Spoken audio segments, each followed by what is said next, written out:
physics lecture. We are studying lesson number 10, magnetic fields due to electric current. In the last session, we have studied Biot-Savart law. So this Biot-Savart law, it is basically used to find out the magnetic field produced by a small current element, that is IDL. And this magnetic field, it is given by the formula dB is equal to mu 0 upon 4 pi IDL sin theta upon r square. Now in this session we will study the application of Biot-Savart law, that is current in straight long wire. Okay. So now consider a straight long wire of length small l. Okay. Consider a straight long wire of length small l and I is the current flowing through this wire. Okay. I is the current flowing through this wire. And this wire is made up of a very small element of length dl. Okay, this wire is made up of a very small element of length dl. When current I is flowing through this small portion of the wire, then we get the term IDL. And this IDL, it is nothing but the current element. Okay, when current I is flowing through this small portion of the wire, then we get the term IDL, and this is nothing but the current element. And this current element, it is situated at a distance r from this point P. Okay, this current element, it is situated at a distance r from this point P. Now we have to calculate the total magnetic field B bar produced at a point P, which is at a perpendicular distance capital R from this straight long wire. Okay, now we have to calculate the total magnetic field B bar produced at a point P, which is at a perpendicular distance capital R from this straight long wire. Okay. Now we know that the magnetic field dB produced at a point P due to this small current element IDL, it is given by the formula dB is equal to mu 0 upon 4 pi IDL sin theta upon r square, and this is nothing but the Biot-Savart law. Okay. Now for a vector quantity, dB bar is equal to mu 0 upon 4 pi I into dl bar cross r bar upon r cube. Now this equation 1 gives us the magnitude of magnetic field, and this equation 2 dl bar cross r bar gives us the direction of magnetic field dB. Okay, so the direction of this magnetic field is going into plane of the paper, that is the direction of magnetic field dB is in inward direction. Now this dB, it is the magnetic field produced at a point P due to this small current element IDL. Okay. Now we have to calculate the total magnitude of magnetic field B bar produced at a point P due to this all current elements in upper half and lower half of the infinitely straight long wire. Okay. As this wire is made up of a very small element, then we have to calculate the total magnitude of magnetic field produced at a point P due to this all current elements in the upper half and lower half of the infinitely straight long wire. Okay, so we have to integrate this equation 1 from 0 to infinity. Okay, to find out the total magnetic field B bar produced at point P due to this all current elements, we have to integrate this equation 1 from 0 to infinity. So the total magnetic field B at a point P is B is equal to 2 into integration from 0 to infinity dB. Now this is the total magnetic field B produced at a point P due to all current elements in upper half and lower half of the wire. Okay, so here it is multiplied by 2. Okay, so B is equal to 2 into integration from 0 to infinity dB. Okay, now the value of dB is mu 0 upon 4 pi IDL sin theta upon r square.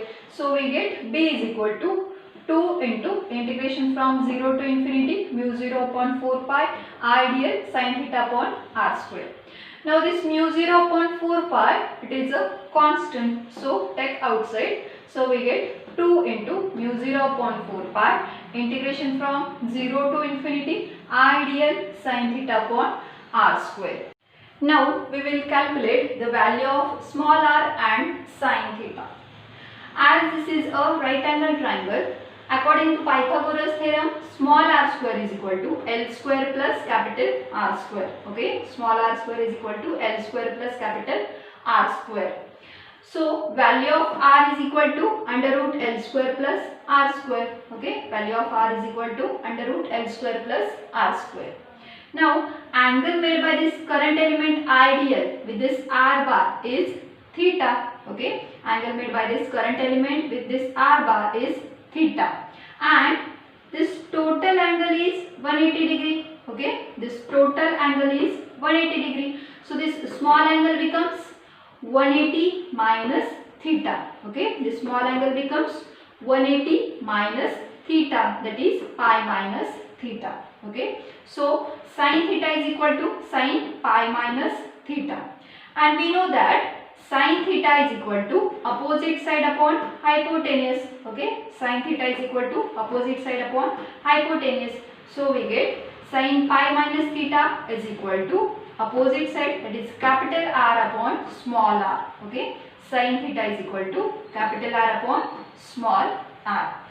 But the value of small r is under root L square plus R square. Okay, so we get sin theta, that is sin pi minus theta is equal to R upon under root L square plus R square. Okay, we get sin pi minus theta is equal to R upon under root L square plus R square. Now substituting these values in above equation, we get total magnetic field B is equal to mu 0 upon 2 pi. Now this I, it is a constant, so take outside from the integration sign, we get mu 0 I upon 2 pi, integration from 0 to infinity. Now here dl sin theta upon r square. So dl, value of sin theta is capital R upon under root L square plus R square. So dl r upon under root L square plus R square. And value of this small r square is L square plus capital R square. So here L square plus capital R square. So magnetic field B is equal to mu 0 I upon 2 pi. Now this r, it is also constant because it is a perpendicular distance from the wire. So take outside, we get mu 0 IR upon 2 pi, integration from 0 to infinity dl upon L square plus R square into under root L square plus R square. Now the base are same, so here it is the addition of indices. Okay, so L square plus R square raised to 1 and L square plus R square raised to 1 by 2. So we get integration from 0 to infinity dl upon L square plus R square raised to 3 by 2. Okay, because here L square plus R square raised to 1 and here L square plus R square raised to 1 by 2. So we get L square plus R square raised to 3 by 2. Now the total magnetic field B is equal to mu 0 IR upon 2 pi, and by solving this term, integration of this term is 1 upon R square. Okay, by solving this term we get 1 upon R square, and this R will get cancelled, and we get total magnetic field B is equal to mu 0 I upon 2 pi R. Okay, total magnetic field B is equal to mu 0 I upon 2 pi. So this is the total magnetic field produced at a point P at a perpendicular distance capital R from this infinitely straight long wire, that is B is equal to mu 0 I upon 2 pi R. Okay, and this mu 0 I upon 2 pi is constant. Okay, this mu 0 I upon 2 pi, it is constant. So this magnetic field B is inversely proportional to this perpendicular distance capital R. Okay, this magnetic field B is inversely proportional to this perpendicular distance capital R. That means if the length of this perpendicular distance increases, then magnetic field decreases. Okay, if the length of this perpendicular distance increases, then magnetic field decreases. So this is the magnetic field due to both upper semi-infinite part and lower semi-infinite part of the wire. Now the magnetic field B bar due to the semi-infinite part of the straight wire is, that is B is equal to mu 0 I upon 4 pi R. Okay, because this is the magnetic field for the semi-infinite part of the straight wire, that is